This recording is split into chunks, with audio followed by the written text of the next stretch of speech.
What up, what up, what up? How you doing, Dustin? Good to see you guys again. Hey guys, we're gonna jump right into it.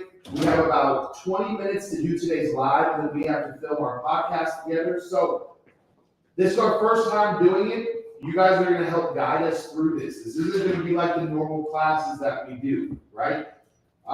Most of you, 99% of you, just need to speak with a mortgage lender, get your loans in order, get your mortgages in order, get your numbers in order. So I brought Bill on the channel so we can literally cut out the middleman and you guys can speak to a mortgage lender already. So Bill, introduce yourself, let them know what it is that you do, how long you've been doing it, your expertise. Bill Gaylord, CrossCountry Mortgage, Gaylord-Hansen team. Been doing this for 30 plus years. Prior to that, I had been a commercial real estate appraiser, been in real estate a long time, seen about every type of scenario, no judgment, understand how to get people in the homes. Personally, I bought and sold 25 personal residences, second homes, investment properties, got mortgages on all of them myself personally. So I understand the process, understand the fear, understand the stuff that goes into it, and so be happy to help get you into a home. Perfect. See, guys, I told you we we're going to bring experts on this channel. So for those of you who actually want to learn, today is probably going to be one of the most informative episodes that we do. From now on Thursdays, Bill is going to join me. So we're going to run a normal class per usual, except for we're going to have an expert here, and the class is going to focus on loans.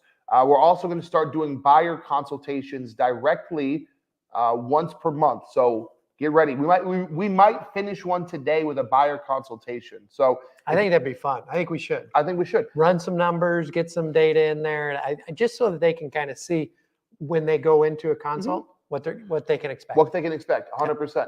So guys, from now on, we're going to do a buyer consultation. So I don't know how we're going to choose you guys. Let's choose someone who's actively in the market right now. That's how we're going to finish it. So Bill, let's get started for him today on loans and mortgages, right? It's something that I often cover, but I keep it to a 101 basis where I go over FHA loans, conventional loans, VA loans, et cetera, right? Yeah. Out of all the loans out there right now, which one do you believe is currently the most valuable and why? My opinion right now is taking away VA, which is the best loan out there, but you have to qualify being active duty military or veteran. FHA right now is the best loan out there. And the reason is interest rates are about 0.75% lower than a conventional mortgage, and mortgage insurance is usually less on FHA than it is on a conventional mortgage. That's pretty crazy to hear, because for a while, what was steering people away from FHA was that the PMI or the mortgage insurance premium was so high. Yes. But what happened last year that caused that to shift? So FHA, I think, just wanted to help more people because of the affordability and all the things that were going on. They lowered mortgage insurance from 0.85 down to 0.55. So it's essentially more than 0.25%. It's 0.3% lower in interest rate. And conventional is based off of FICO scores. So I've seen mortgage insurance as high as 1.7%, which is crazy, which is unbelievable. Yeah. So FHA has absolutely become an incredible loan when you look at interest rates and mortgage insurance. Yeah. So someone said, can I get a different FHA loan every year? That's actually one of the big classes that we teach. We're not going to go fully into depth because that's an entire process. But the short-term answer is this. You can only get one FHA loan at a time because it's a primary residence loan, which means you have to live in the property for it to be the loan that you choose. It's like a VA loan. You have to live there, right? So you cannot take out a second FHA loan until you've refinanced your current FHA loan into an investment loan or a 20% down. There's a 100-mile rule. So let's say you live in California right now. Let's say you own a home, it's FHA, and you move to Vegas. Well, move to Vegas, they should move to Vegas. It's 100 miles away. So you could get a second FHA loan if it was your primary residence in Las Vegas. Look at that. Repeat that again. I don't think people heard you. There's a 100-mile rule. There's a 100-mile rule. So let's say you live in Los Angeles right now, and you are moving to Vegas. Brandon from Vegas, right? if you were to buy a home in Vegas as your primary residence, you could get another FHA loan and you could keep the house that you have in California if you want. Now, the flip side is if you live in Las Vegas now and have an FHA loan and you wanted to buy another house in Las Vegas with an FHA loan, you could not get another FHA loan because it doesn't meet the 100-mile requirement. For some of you, Ryan, did you ever reach out to Bill? This is the guy I was talking about yesterday. Ryan, we did not get a call or text from you. I'm here with Bill right now, Ryan. So, Ryan, we're gonna put Bill's number on the screen at the end of class today. In fact, I sent him a text. Ryan, you must have texted the wrong number because he's right here and we didn't get a text from you. So, Ryan, what we're gonna do is, we're gonna do a buyer consultation for you at the end of class today. So stick around. What happens to the house in LA? Can you rent it out? 100%. Yes. Rent it Are out. y'all hearing, my man? Are y'all hearing? Rent it out. The screen went dark. Oh, there we go. Fixed it. Okay. We're good. We're technological geniuses here. Yeah, I think we just gotta, that's okay. Yep. Yep, we fixed it. Okay, little delay. Yeah, so what he's telling you guys is there's a 100-mile rule for FHA loans. So as long as you are buying the second house more than 100 miles away, You can get an FHA. That kind of rhymes. I know. Did you hear as that? long as you're buying 100 miles away, you can get that FHA. I'm telling you, we should make. I'm telling you that we're gonna make a whole video about that. We should make a whole. I'm gonna make a whole rap song about that, man. I'm telling you. A rap song. Okay, good. I need to make a whole rap song about that. Yeah, 100 miles from each other. Yep. Okay. So, as Bill said, the FHA loan is actually fantastic for a lot of buyers right now. Now, we're not going to pretend like the FHA loan is perfect. One of the things the FHA loan has is there's a limit on how high the FHA loan goes, and it's dependent on the median income of your county. So let me give you guys an example. In Las Vegas, the FHA loan goes up to about $500,000. Okay? Now, if you're in Marin County or the county surrounding San Francisco, the FHA loan is up to about $1.1 million. If you're in Los Angeles, the FHA loan is about $1.2 million. Why? Because the median income of San Francisco and LA are significantly higher than the median income of Las Vegas. So if you're someone struggling to buy in the using the FHA loan, and I know you guys don't want to hear this, but moving to a new county or a new city could change everything. You may be, and I know you guys don't like to hear this, you may be living in a city where the median income is higher than what you make. Again, I know you guys don't like to hear this part, but you need to hear it. If you're living in a city and you can't afford to buy a home there using the FHA loan, there's a good chance that the median income of that city is higher than what you make. You might need to move to a city where the median income is closer to what you make currently. All right? It's not that you guys have this idea that everyone's poor. No, people are making a ton of money, right? They are. It's just not you. Again, this stuff hurts to tell you guys, but it's true. Well, I actually had someone reach out to me basically 2 days ago, and he talked to me, and he's a union worker, construction, super, super nice guy. Yeah. And he goes, Bill, and he makes a lot of money. I mean, it's well above what most people are making. Sure. And he goes, Bill, even if you make good money in California, it's not good enough. No. And so that's why he's actually looking to relocate here, come with the union, and actually buy a home, and a very nice home that he'll be able to afford. His money will stretch here. With a pool, with 3-4 bedrooms, and have a good time in Vegas. And his money goes a lot longer. One of the things we talk about on this channel is exactly what you just said, right? A lot of people have this idea when I say, why don't you just move? Oh, my job pays too much. Does your job pay you enough to own a house? No, then it doesn't pay enough. Right? Like, I know that's a reality check people don't want to hear. They don't want to hear that. But the other thing is, he actually understands that his income is actually going to go down just a little bit. But it's still going to take give him a lot more Yeah. because he doesn't pay the California taxes, the state income tax there. The real estate taxes in Vegas are far less. Yeah. Everything is less expensive. So he's actually getting a little bit of a reduction in his pay.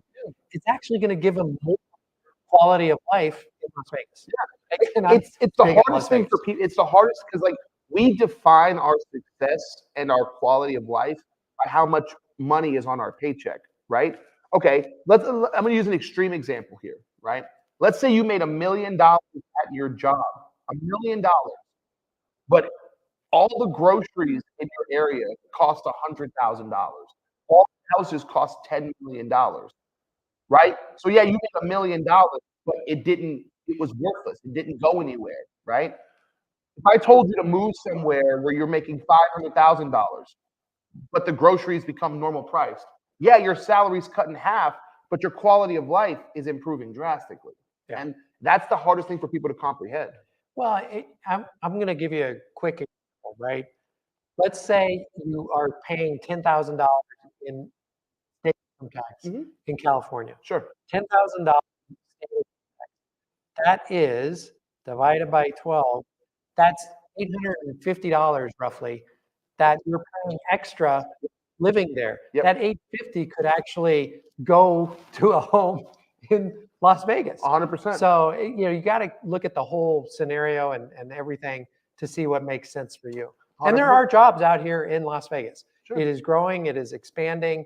It is going gangbusters, and people love being here. Now, Bill works dual. He has San Diego and Las Vegas. I lived in California for 10 years, and then I moved to Las Vegas 6 years ago. I have a team in here in Las Vegas and a team in San Diego. 100%. So what we're trying to get at for you guys. Too much glare. Too much glare. Well, guys, we have a lighting system in here. Turn off the light. No. Okay. We can't shut it down. Don't worry about it. We can't, guys. Hey, if the glare is bothering you guys, we'll work on it. It's okay. Don't sweat it. We're going to keep the train rolling, right? We have limited time with Bill before we film the podcast, so I want to make sure we're focusing on the information, and we can worry about the aesthetics and the glare later. Okay? So, reducing your paycheck to increase your quality of life is something that we try to push to people a lot. I can't stress this enough. If your job does not pay you enough money to own a home where you live, stop telling me your job pays so well. I don't want to hear it. If your job doesn't pay you enough money to live where your job is at, your job doesn't pay enough. Okay? Now, on to down payment. Glitter Garage Designs, perfect timing. We are moving on to the second part of today's plan. Down payments. Bill, what would you say are the three most common down payments that you see? Three most common down payments are really FHA, 3.5% down.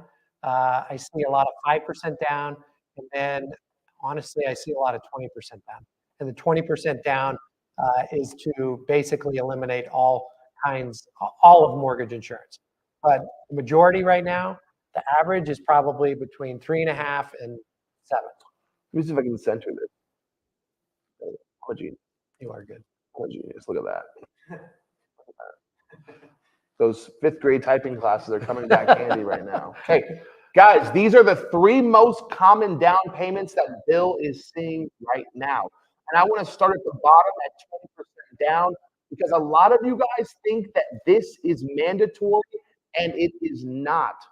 Okay, 20% down is for people buying investment properties because they want to eliminate PMI as quickly as possible, because the lower that their mortgage is, the more quickly they can rent it out and make a profit. Okay, PMI is not something that you guys need to panic and worry about. It's helpful. It's literally, you guys think PMI is like $500. PMI is typically between $100 and $150, depending on your loan. It's not something that's going to change your mortgage drastically. The reason people put down 20% is because they're going to rent the house out. So the lower that they can make the mortgage, the more cash flow they can make when they rent the house out. 20% is not mandatory. It's not something that you need to focus on. And I would say the 99% that do 20% down have an existing home that they've sold and they've rolled it into their new home. Yep. What is So- PMI, Bill? PMI is private mortgage insurance. It is on every loan that is less than a 20% down payment. Yep. And why would you say, in your expert opinion, does PMI exist? What is the point of PMI? PMI actually helps buyers buy a home. Mhm. It's basically trying to offset some of the risk to the lender for a little bit lower down payment. So it's actually helpful for you to get into a home, and then as your home grows and appreciates, you can actually eliminate private mortgage insurance. Yep. Bill, I bring Bill on because he's smart and he's professional, and he has to tell you guys things in professional ways. Okay, I'm gonna tell it to you in the hood version of this. No one is gonna loan your ass $500,000 without a safety net on their money. I'm gonna repeat this again. No one's gonna loan you $500,000 without a safety net on their money. So if they remove PMI, there's no way you guys would be able to do 3% and 5% down payments. It's basically monies that you're paying to the mortgage insurance company so that the lender feels like you are putting 20% down. So it's basically trying to make up that difference. But it allows you to get into the home, leverage that basically investment, the real estate, so that you can grow your equity. Because I know you talk a lot about equity. Yeah. Someone said, can't you put down 15% and roll the other 5% into your mortgage to avoid PMI? That doesn't make sense. No, no. Justin, 15%, basically what ends up happening is if you put 15% down, you will still have mortgage insurance, but it'll be at a much lower amount. yeah. Dustin, if you have 15%, you have 20%. Like, I'm just being real. There's not many people on earth putting down 15%. If you have enough money for 15% down, you probably have enough money for 20% down. Just put down 20%. Right? Brandon, I'm in a home that I finally pulled the trigger on and stopped being a renter. Thank you. Oh, Bam! You are the 77th person who has told me that. I have been teaching this class for 4 years now. You are the 77th person who has told me that because of this class that they pulled the trigger, they bought a home, and they stopped renting. So thank you for telling me that. I appreciate that. That's the motivation that keeps me waking up in the morning and doing this every single day, despite how many crazy people tell me I'm an idiot every time I do this. Son, is there a way to get a home without traditional loaning? Yes, there is creative finance, but that's not usually what we cover here in Real Estate 101. Now, son, I did give you Bill's number yesterday because you said you were looking in Louisiana and another state. And I gave you Bill's number. Son, if you contact Bill, he will go over all of the loans and options for you. I gave you his number. Yeah, this is Bill. I gave you his number yesterday. If you call him, he will go over all of your options directly, okay? My journey will take a couple years. Guys, Bill, can you tell them that not every client we work with is ready today? They're not all ready today. And that's great. As long as you're on that journey and you feel it and you can do it, make it happen. Get that goal in there.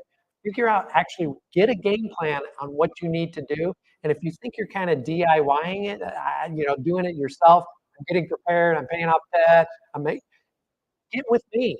I'll tell you, let's get a game plan together so that you can understand how you can buy a house in the near future. Yeah.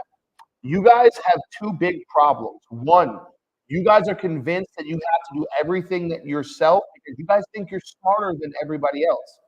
You're not. If you were that smart, you wouldn't be in this position in the first place. Okay? So the first thing a lot of people need is an ego check. If you were as smart as you thought you were, if Google had all the information, why are you in the position that you're in right now? Right? It's because you need a little bit of help. So me and Bill are both free. Bill will help you. If you call him, you don't have to pay him. There's no credit card info to work with Bill. If you're a year away, 6 months away, reach out to Bill. Have someone who helps guide you in the process. A lot of you guys are running out there paying off medical bills, thinking it's going to help. Bill, does paying off medical bills matter for you? No. So you run out there and spend $5,000 paying off medical bills, And then Bill tells you, hey, guess what? It doesn't do anything for you. We don't care, right? You could have saved that $5,000 and paid off a credit card, paid off some student loans. You could have paid off something that actually matters. This is why I tell you guys to call Bill. If you're ready now, if you're ready a year from now, call Bill, right? Can I just share something real quick? Yeah. Okay. This person right here, if you can see her, I just spoke to her 2 days ago. She lives in Georgia. She's trying to buy a home. She basically, there's her down. Anyways, Bear down. her down. Anyways, she cannot buy a home right now, but I'll tell you what, this will be on my social. Go to my social and listen to her comment in regards to basically having the game plan set for her so she knows how to get there. 100%. Awesome. Yeah. So, Bill, before we get out of here, Yes. right? We've covered FHA loans. We've covered typical down payment, right? If the FHA loan is the best loan Yes. right now, Yep. right? And it's, what you say, 0.75% cheaper than conventional, Just about. Yep. okay? And you can refinance it in the future, Yes. right? Yes. What do you believe is holding people back, even though there's a loan out there that's so easy to qualify for? I call it the three-legged stool, and it's CIA, credit income assets. Sometimes their credit needs to be repaired. Sometimes they just don't make enough income at the moment. Sometimes they just don't have enough money for the down payment. And it's trying to get those three things to line up to get a mortgage. But the biggest thing is fear. Yeah. The biggest thing is they do not want to talk to somebody because they feel like they're going to be embarrassed, that they don't have it all together. Yep. They don't have, I'm going to say it. They don't have their shit together. Yep. Nobody has everything together. And so it's just a matter of just understanding that someone like Brandon, myself, can help you understand. We have empathy. We understand not everybody is perfect. And it's just trying to figure out what you need to do to actually get into a home.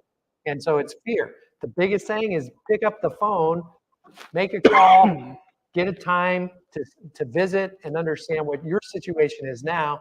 And it doesn't cost you anything. It's free. I know why you guys don't look at your bank statements.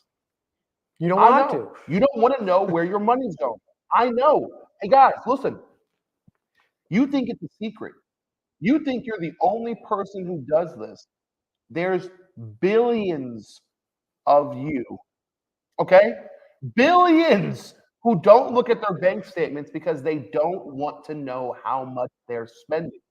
You think you have disposable income. You don't. You don't. If you're currently renting a house, you don't have disposable income. That's your down payment that you're spending. Going to the club, traveling, drinking every weekend, you're spending your down payment. You think you have disposable income, you don't. And you have time for a quick story? 'Cause it relates to, okay. As I was driving here, a woman from New York called me. And she said, Brandon, I've been putting off buying a home because renting seems so much cheaper than a mortgage. They just raised my rent to $3,000. What can I do? And I had to tell this woman the truth, guys. Once your rent is already too expensive, once your rent is unaffordable, that's when it's too late. Do you understand? You were renting because it was affordable. Once your rent becomes unaffordable, what do you think a mortgage is? Do you think the mortgage is going to be cheaper? Stop waiting for the rent to become unaffordable before you decide you need to own a home. Because by then you're trapped. They've trapped you in a rent that you can't afford. And the only way for you to move past it is to move back in lifestyle, which a lot of you aren't willing to do.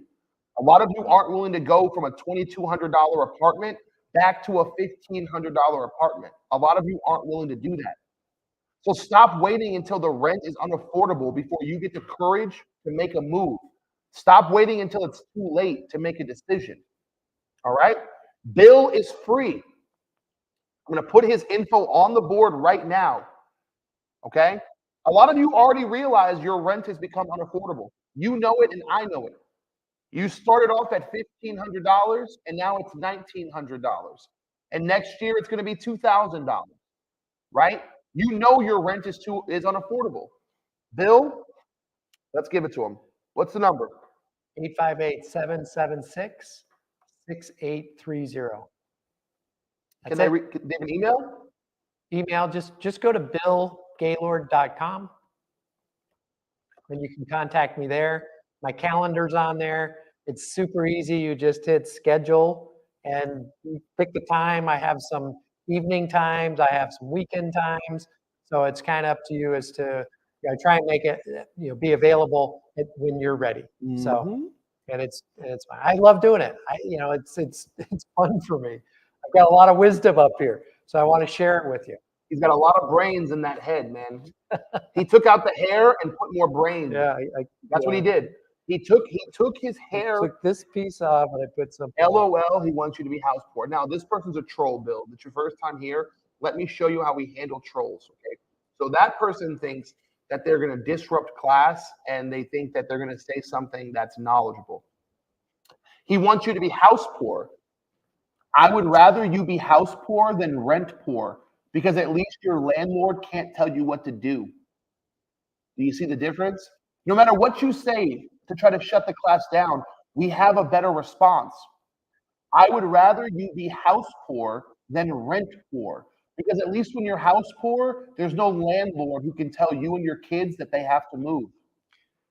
And if you're house poor in the beginning, you won't be house poor in the end. 100%. So if you're rent poor now, you're going to be super rent poor a few years from now.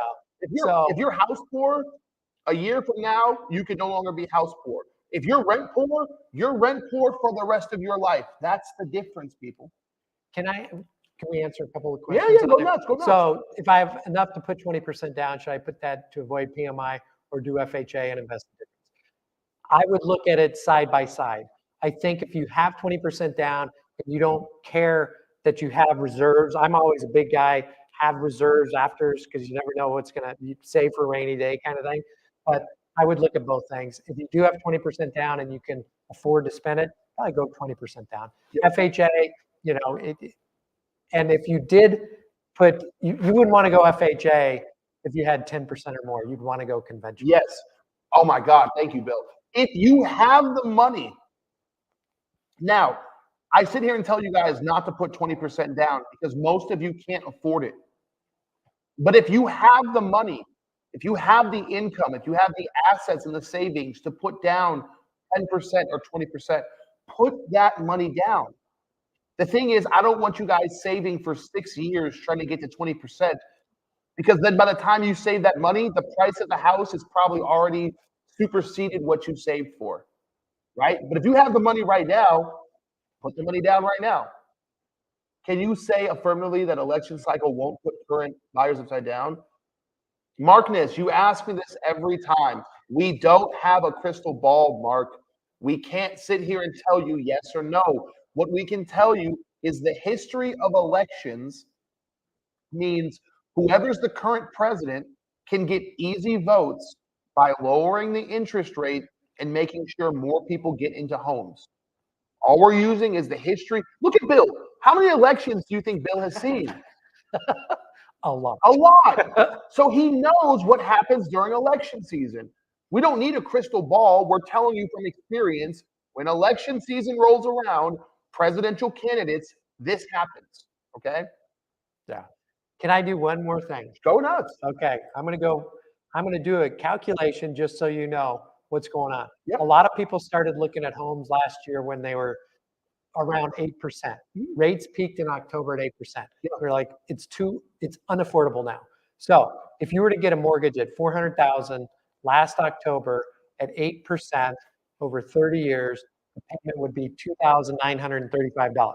Yep. Now, if, however, because rates came down on an FHA loan down to a little bit over 6, say 6.1%, guess what? That same loan amount, you can get $484,000. This is why I bring lenders on the channel. So you got to understand that markets change. Now, Brandon, since October, have values of homes gone from 400,000 to 484,000?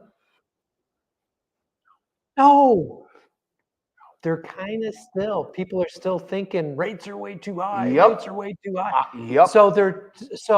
But guess what? As that message gets out there, Yep. right, you're going to have more and more people get into the marketplace, and that value from 400,000 is going to creep up. It may not get to 484, but you can buy something now. Yep. It's a more affordable. 100%. And even if you bought 400,000, at that, the payment would be now $24.23 instead of $29.30, $500 less. That's why I bring mortgage lenders on the channel, because they can give you guys exact numbers, right? He has the numbers. He can give you guys the exact numbers of what you're saving and what you're losing. Mark Ness, I do this with you once a week, Mark. Mark, I love you to death. Mark, I love you to death, but you're the definition of a scared investor. And you're my least favorite investor to work with because your panic meter is so high. And I have to constantly reassure you, Mark. But Mark, you're my dude. You've been rocking with me for months now, so I'll do it for you, okay? Mark, how many houses in America are upside down? It's such a small percentage, we don't even notate it. You're worried about something so small. It's so, I've So been around a long small. time. You were talking to me about 2008 versus Yeah. now. The biggest issue right now is, will values kind of maybe dip a little bit? They could dip a little bit. Is it going to crash? There's just not enough homes for people. It's simple as that. And the There's not. builders just can't build fast enough No. to keep up with population. Yeah. Population has gone up 35 million Yeah. since 2008. Yes. And they have not built anywhere near Realtors 35 million. Realtors always say it's the perfect time to buy. Maybe we're right. Maybe we're giving you, like, why do you guys do that? Okay, listen. When you guys say that, I want you to know how dumb it sounds when we translate that to any other job. Your banker always says it's a good time to save money. Is he wrong? Oh, my banker just wants me to give him my money. Yeah, because it's always a good time to save money. Your realtor tells you it's a good time to buy a house because rent isn't getting cheaper. Mark Ness, I can't guarantee you that you're going to make $1 million on your house, but I can guarantee you that your rent is going to get more expensive. That's why we tell you guys to buy homes. We can't guarantee that you make $1 million in equity. I can guarantee that your rent will keep going up. You see the difference? You're afraid of something that's so small and minute, we don't measure it. But you're willing to accept that rent is guaranteed and you're not afraid of that. That's what's crazy to me. Rent is guaranteed to go up, and you guys aren't afraid of that, but you're afraid of this small, infinitesimal chance that you go underwater on a home. That's nuts to me. You're afraid of the wrong thing. Be afraid of rent. Stop being afraid of ownership.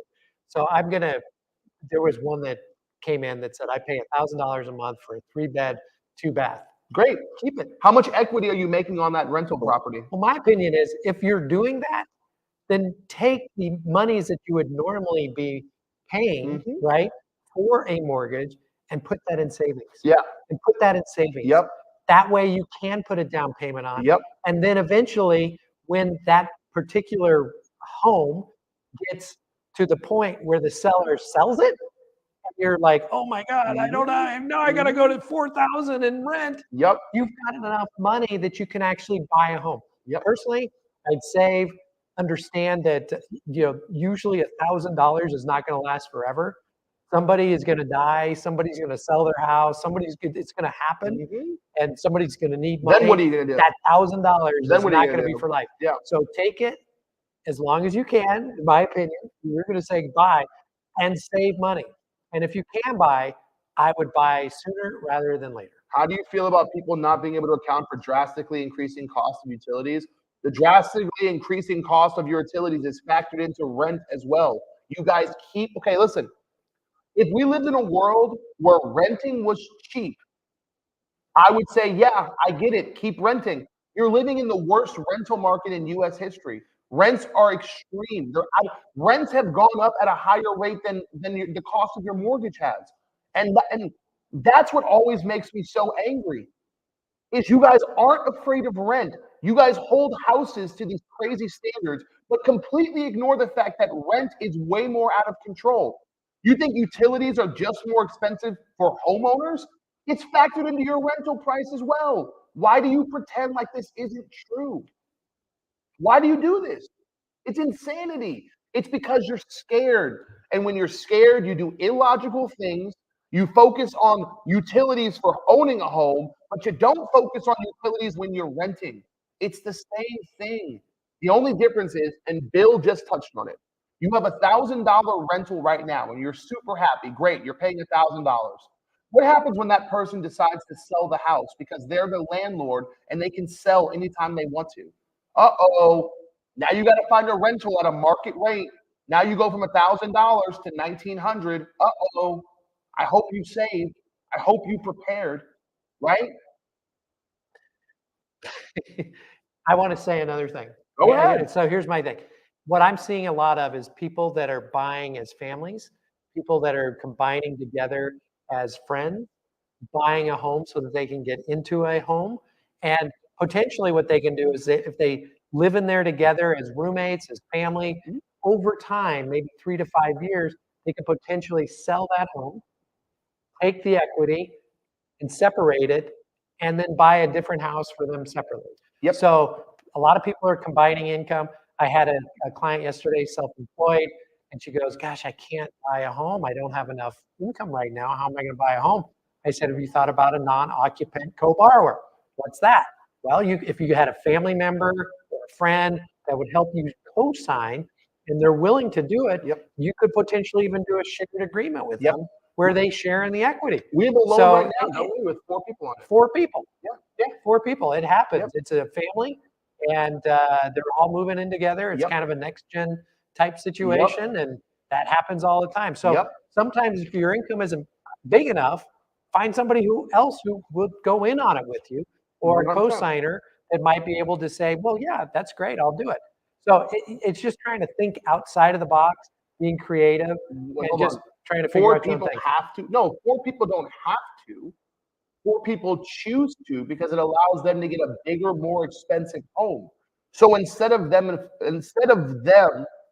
both getting a $350,000 or $400,000 home, they bought the home together, and now they're going to get a $650,000 home. Do you see?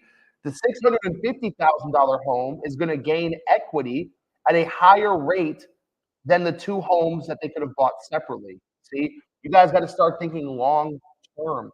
You guys got to start thinking long term. It's not that they have to buy, it's that it makes more financial sense for them to buy it together because co-borrowers can boost your debt to income ratio. 100%. The borrower would have only afforded maybe 350, 400,000, but combining with family, they get 650. Yeah. They get 650, and they have separate quarters for parents and them, and they can afford a lot more, get a bigger house, a bigger lot, and it makes it easier for people to qualify. Now you got to understand that you got to live with your parents, or a family member, but you don't have to do that. It can be a co-signer. A co-borrower does Co-borrower. what do you say? It's a non-occupant co-borrower. Yes. Your co-borrower, the person who co-signs on your loan doesn't have to live in the house with you. But that's a whole different chapter for a whole different episode. Guys, thank you for tuning in to our first Thursday episode like this. We're going to start doing this 3 times a month. So on Thursdays, Bill is going to join me at 10 a.m. So save all your guys' loan questions. If you guys want to go over SCR loans, if you guys want to go over rehab loans, if you guys USDA loans, USDA loans, VA loans, if you guys want to go through all the types of loans, Bill is here for you. Every single Thursday, we're going to go over loans. We're going to go over mortgages. We're going to do buyer consultations for you, the whole thing. Okay? Damn, Bill. Oh, we're going to film the podcast. Podcast. Guys, We're live right now. guys, let me flip the camera around so you guys can see what we're about to do next. Let me show you guys. Okay? So that is our studio right there. The second that I get off live, we are going to film our podcast. right there. Look. That's you guys watching us as we watch you guys, right? Look, this is like we're in this is Inception shit right here. We are like watching you while you watch us watch you. We are going to hop on and do the YouTube podcast after this, you guys. So if you're not following us on YouTube, make sure you guys jump onto our YouTube live channel at Brandon from Vegas. We're going to do our real estate podcast that we do every Thursday. You guys can watch us live. So head over to the Brandon from Vegas YouTube, hit that subscribe button, jump on the live channel. Me and Bill are going to go live. We're going to do our podcast. You guys are free to join us. Let me flip the camera right back around. That's Robert. Yay, Robert. Yay, Robert. Hey, that's us again. All right. There we go. I have a large head, Bill, so it's hard for me to get all of us in here, you know? Squeeze in here. Gotta squeeze in here like that, right? Hey guys, thank you guys for joining us. I appreciate it. If this is your first time here, I do a live class every day at 10 a.m. Pacific time. Was this recorded, Brandon? Yes, this one's gonna go up on the YouTube as well. This was a really good episode. It's live now. Yeah, we are live on YouTube as we speak. So I will be posting this on YouTube from my Brandon from Vegas channel. Hold on, let me fix this real quick. The screen has to be straight. People get like they lose their mind. Take it all, man. They get, dude. You don't understand how mad people get when the screen isn't like perfectly straight. Like the smallest little inconsistency drives them into a fury. But yeah, thank you guys for doing this. Everybody who kept liking and sharing, we're up to about 5,000 little likes, which I appreciate you guys. Thank you guys for doing that. If you guys aren't following me, do like Caden Rhymes did and just hit that follow button. We do this live every day at 10 a.m. Pacific time. That's 1 p.m. Eastern and 12 o'clock or 11 o'clock Central, right? Yep. Yeah, Central. Yep. If you're in Hawaii, then you're watching this at like 7 in the morning. Yes. So if you're